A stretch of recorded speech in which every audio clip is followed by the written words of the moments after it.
Hello, hello, hello. It is I, the Cerebral Palsy Vigilante, author, entrepreneur, Zachary Fenell, and guess what?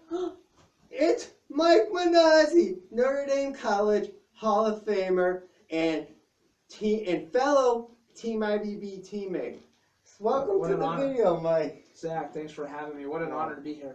It is an Thank you. honor, and this is right after actually Mike's.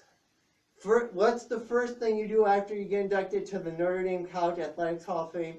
You come to the Fenell residence to film a YouTube video. I feel so honored. Zach, I'm honored to pay it forward, and you'll, as the audience will know later in the video, why. Yes. And let's get to that, because we met at Notre Dame College. We became really good friends, and you've become one of those friends that even after college, it's like you're one of my two, as far as college friends go, one of my two biggest supporters. The other biggest supporter, James Schleicher. IBB James. IBB James. And he's a big supporter of it could be a whole love circle. Like this video IBB Yoda James.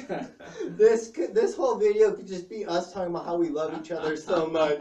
But I feel like that's not what you, the viewer, really want. A lot of the videos that are the most popular with me deal with cerebral palsy.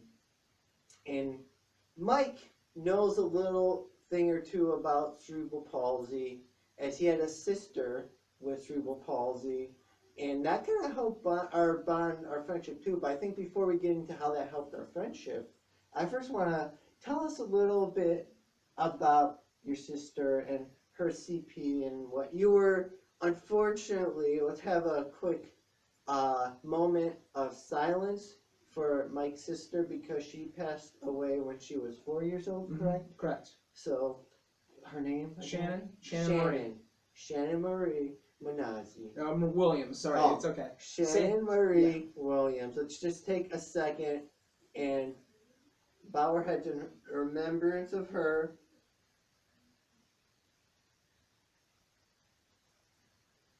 Thank you. And so tell us a little bit about Shannon.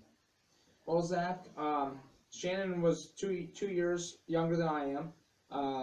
We, as you pointed out the last name, we had different fathers, same mother, but we were raised together through her life, and she had violent seizures. I remember as a child, I didn't understand what was going on, as I was only 2 to 6 years old through her lifespan. I remember the suction machine of having to get mucus out of her lungs and her screaming because she hated that thing, and she'd fuss when she knew she was going back to get that kind of treatment from my parents. And I remember coming home from preschool, laying on the blanket next to her, and she had long legs, and I'd like wrap my arm around her and just tell her, say, I love you, and kiss her on the cheek. And I remember those things, and she used to laugh when my brother and I'd get in trouble, so she knew what was going on. She just wasn't able to always communicate as simply as we are. And she just eventually, the violent seizures, she had a spell the summer before she passed. Then she had like a time where it didn't happen. And then I came home from school one day. I'm walking home. The ambulance is there, and that was it. Like, yes, that was just, I knew. Even as a 6-year-old, I didn't know I wouldn't see her again. It was typical to see her going off in an ambulance or to the hospital. A couple of times it happened. When I knew that when things were getting a little more awkward and different, kind of like if a dog notices its family leave for a couple days and thinks something's up, I realized at that point she's not coming back, because normally I would go to the hospital with one of my folks and see her, and even as a 6-year-old I knew. The good news is Shannon never told on me, never gave me a hard time. All jokes aside, she was a great sister. I have no complaints about her. I'm just sorry. I'm sorry that her life was so hard, and I'm sorry that it was so painful and such a struggle, because you look at it and say, well, that could be any of us. That could have been my brother, it could have been myself, it could have been my other 2 sisters. It could be anyone. But I think, as Zach will understand, when you're born in that situation, that's what you know, and you make the best of it. So it's great to see people like Zach Fenell bringing awareness to CP, which has a wide spectrum of severities. And the thing is, the common thread is the cerebral palsy that they have. I can respect it just from that personal. It hits that heartstring, it hits that emotion, knowing that I have what I just explained. That's the immediate thought. So like when I met Zach, like that's so I'm not afraid to go up to someone and say, "Hey, do you have CP?" Which is somewhat publicly frowned upon. But I have a sense of respect and esteem for people that I know that are carrying that load and making the best out of their life, just like anybody else. And that's exactly kind of like where we became closer. We actually graduated. We both graduated BHS, but they're just different BHSs. Brush High School 2005, Boardman High School 2005. Yes. Mike is originally from the Youngstown area. Father suits. Yes. Italian dads in suits. So many inside jokes we could just continue sharing here that you guys out there on your screens are like, I don't get any of this, but I am touched by Mike's sister's story. And you mentioned that, but we will get into this story. You mentioned, I believe it was in Conley Center, which was Notre Dame College's Student lounge. Yeah, student lounge. I was in there and Mike says, do you have, I don't mean to be rude or anything, but do you have cerebral palsy? And I've always kind of felt like, and I, of course, if you've read my memoir Off Balance, or if you haven't read my memoir Off Balance, in high school at BHS, so it's funny I made that reference earlier, I was so ashamed I felt embarrassed about having cerebral palsy, about being different, so I did everything I could to hide my CP. So if Mike would have asked me that in high school, I don't know how I would have responded. Thankfully, he asked me that in college when I was getting ready and I was beginning to embrace my cerebral palsy and not be embarrassed about it. And that's all my memoir Off Balance. Just throw that quick plug for me in there, which is available on the Kindle and Nook and iPad via the free Kindle app.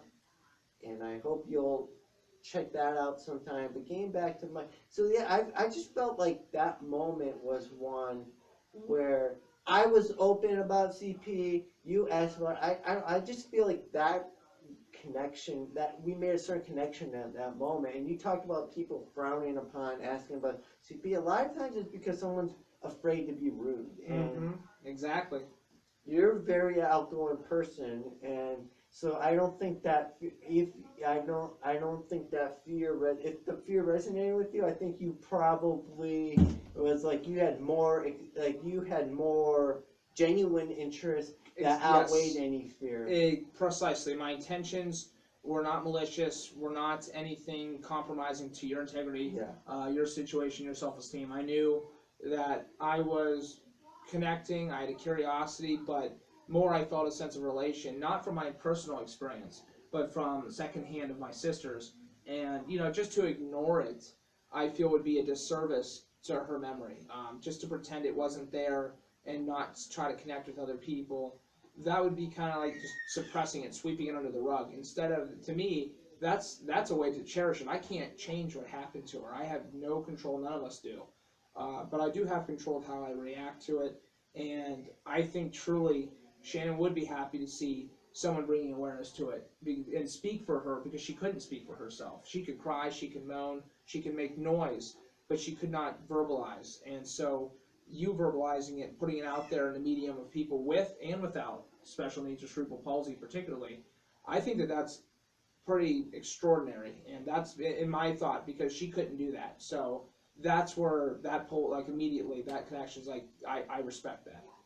And when I knew you were going to be in town for the Notre Dame College Hall of Fame induction, I came to you for asking you if you'd be interested in doing this video for that reason, because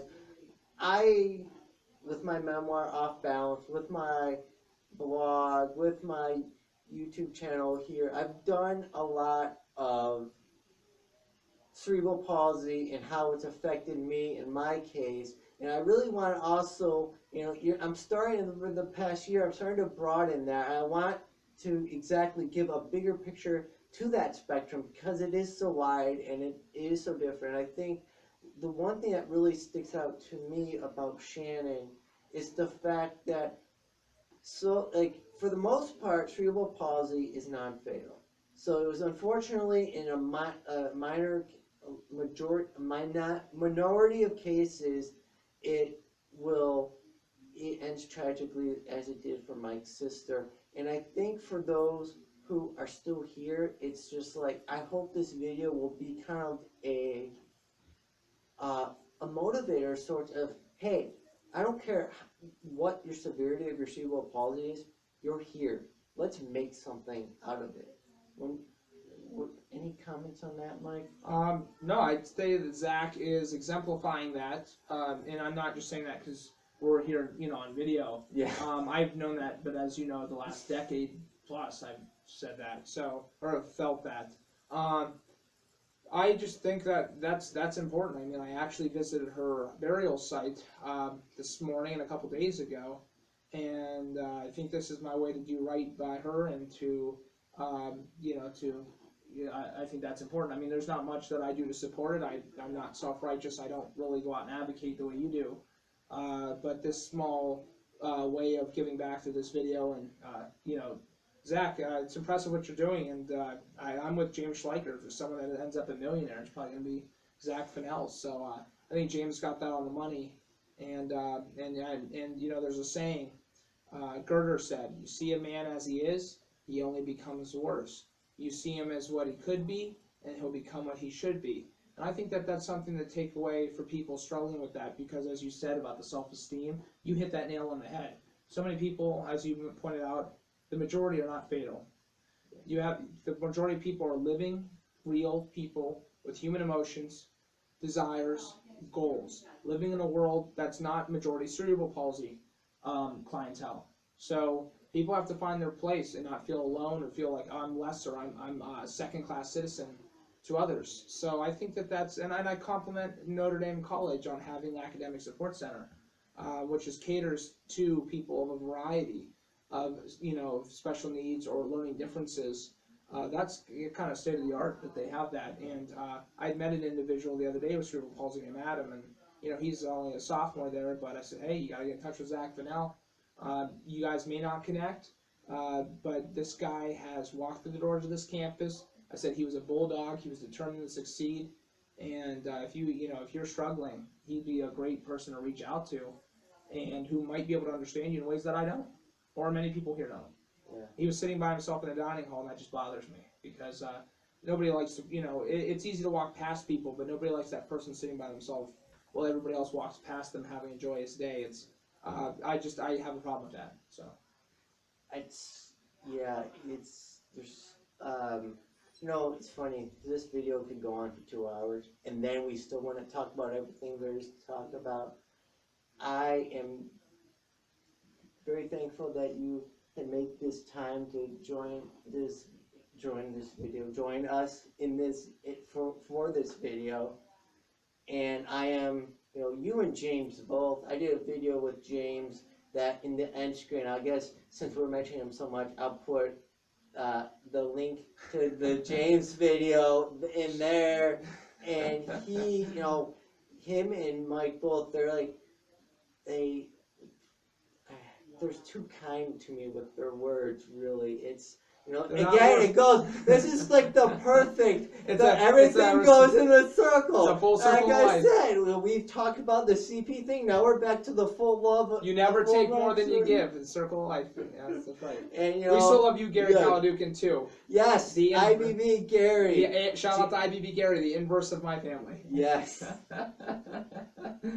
we got to introduce our kids when they're obedient. All right, well, I think this is... I think we're going to wrap it up here. Again, there's so much we can talk about. Maybe if we get the chance, we can do another video in the future. But I'm glad we got this video. I hope it helps keep the memory of your sister alive. Yeah, late sister alive, Shannon. That. And again, I just hope you out there will take a moment, think about Shannon, and just think about, hey, I'm still here. I don't chance. Yeah, I don't I know again, handicapped. This is Mike Berkson, who's basically got bet movement in two of his fingers, and he's been the co-star of a two-man stage show. So the possibilities are really, endless if you focus on solutions and not the problem. Be grateful to be alive. Remember those who are no longer with us, and live for them too, because that is the It's an opportunity. Yeah, opportunity to keep their spirit. To remind alive. you to Yeah. maybe not always change your end goal, but as I said in my speech tonight, and I learned this, can't take credit, I learned this from the famous distance runner Prefontaine's sister, Linda Prefontaine. Sometimes you need to change your approach, not always to change your end goal. If something's not working, you need to change it to get a different result. I think that's the perfect ending point. Outside of, make sure you subscribe to my YouTube channel if you haven't already. And if you like this video, give a thumbs up. If you have a similar story to someone like you have maybe a sibling, or you were the mother of a father of someone like Shannon, and you want to share that story, please do so in the comment section below. And until next time, YouTube, the Cerebral Palsy Vigilante is out. Same with this Notre Dame College Athletics Hall of Famer.